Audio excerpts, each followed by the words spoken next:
Welcome everybody to the latest episode of the Cannabis Review. I'm delighted to be joined on this show by Anna-Catharina Röper PhD. She's a senior special consultant at the Danish Technological Institute. Anna, how are you keeping today? Fine. Thanks for inviting me to the interview. I'm looking forward to contribute with some experience and knowledge from the Danish side.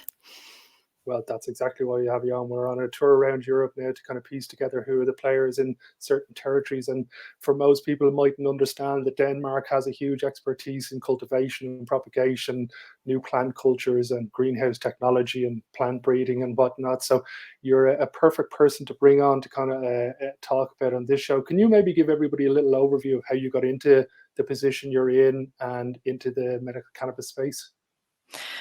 Into my position? Yes, that's a good question. I did a PhD in horticulture at Copenhagen University. And at that time, I was already connected to DTI. And then I switched over the PhD to DTI to continue working with plant breeding and tissue culture, where I was really excited about. And today we talk about tissue culture.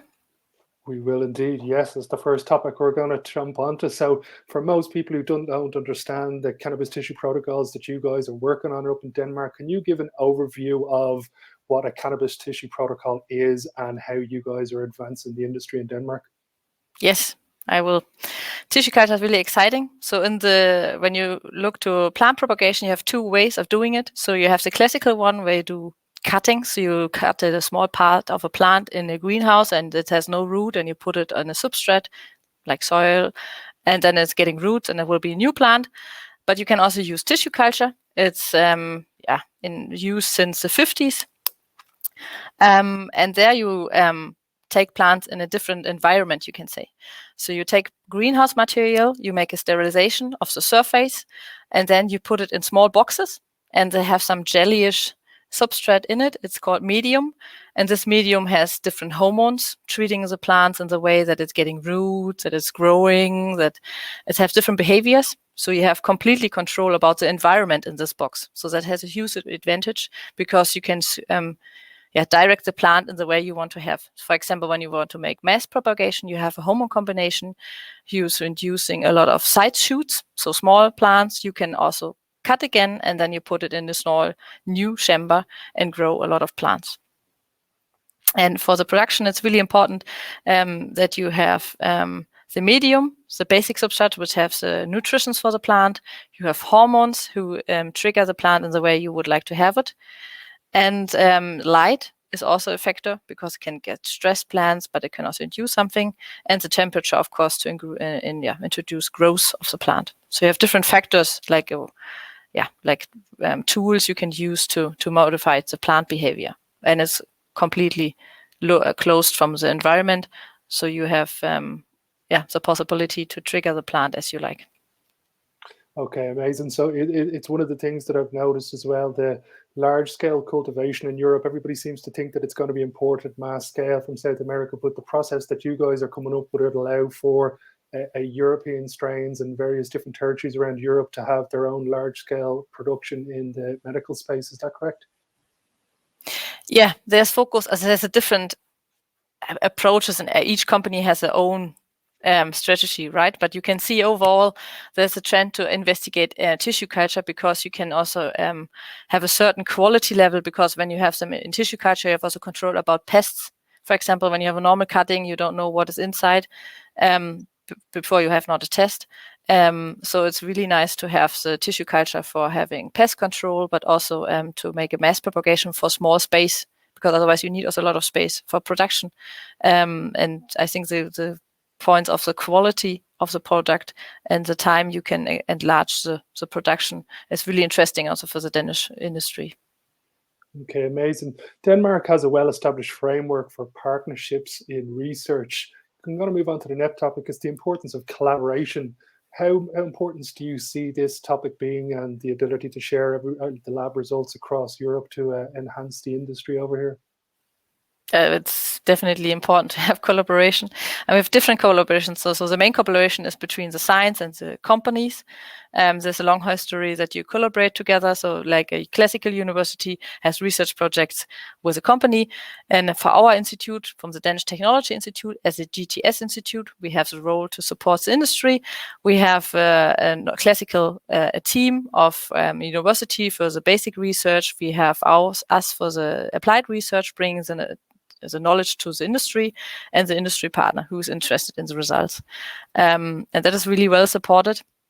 And also there's some different funding systems where companies directly can get help from GTS institutes, as our institute is, where you can get some support from the state to develop new products, optimize your production, or explore new ways of setting up your production system, where you get some financial support from the state, and that's really important. But also the network. Also, we have also a lot of focus in Denmark on network. We have a lot of network groups and arrangements that people can meet, and you can learn from each other. But in Denmark, we are also quite open for international collaboration, because I mean, there are a lot of people out in the world that have experience with medical cannabis. We have experience in growing and greenhouse production, you can say, or inside in the closed systems.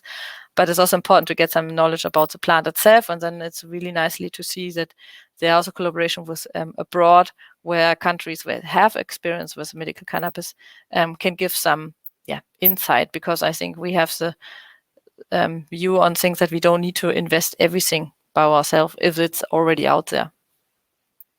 Yeah, I couldn't agree with you more. I think Ireland is one of those countries as well, when our government kind of get up to speed, that we've got one of the best farming industries in the world over here, and there's certain parts of this industry that are already in place over in Ireland that just needs collaboration and expertise from different territories to be able to build a fully coherent industry. The last topic I wanted to talk to you about was the Danish Technological Institute. What is it that they've gotten so right? Was it first move? Was it the ability that they've already been decades in innovation space and working with plant horticulture like this? What is it that a country like Ireland could learn from what the DTI have done so well? As the DTI has a really long history. We are more than 112 years old. And since 112 years, we're helping industry partners to get innovation done in their own business. So we are really used to spot new industry branches and spot where are some missing gaps, where are some gaps where we can fill it with knowledge or can support with. We do courses, we do technical support, we do advising. So we touch from all different points, you can say, of a business. And we also in all different industry grains, from 3D print over building material or slaughtery advices and plant breeding. So I think what you can learn from the Danish model is that we are really close in the industry, and we are also like a partner, you can say. So it's we have long-term relationships over many years, where we hop in and out if it's needed, or we are constantly on the side. So I think it's really good to learn that we are getting some close collaboration. I think that is also really a big point to improve the work in the company, because for us it's really important to understand the company, what is the business case, what are the needs, and then we are helping.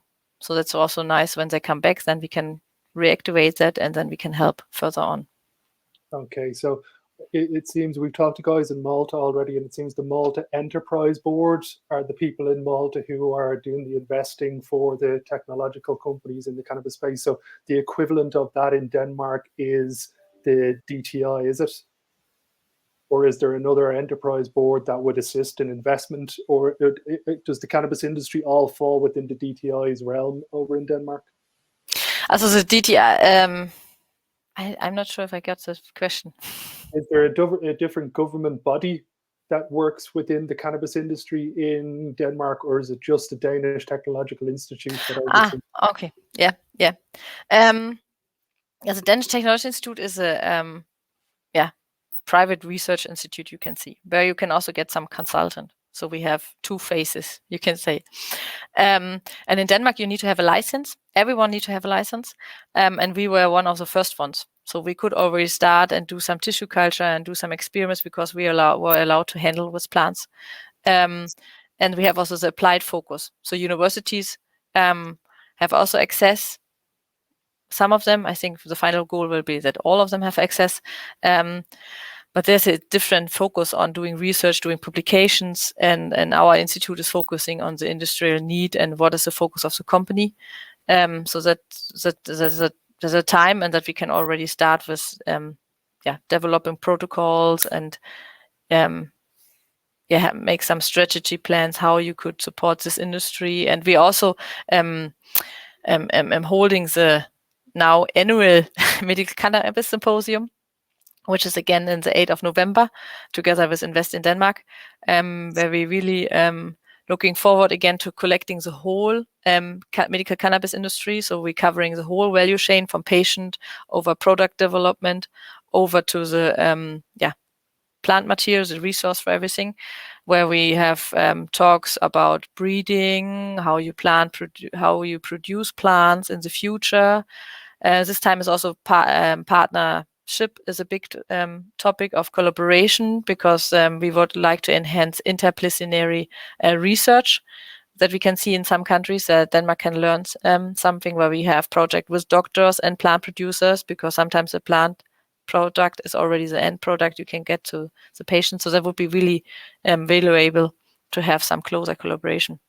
But that day we are really looking forward, because we will combine again science and the industry that day to make a bridge as a knowledge transfer.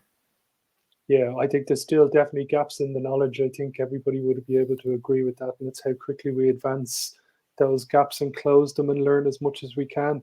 Do you see the term "made in Denmark" being a critical component of a high-grade product coming out of the country? The connection was bad. I didn't understand. I just understood "made in Denmark."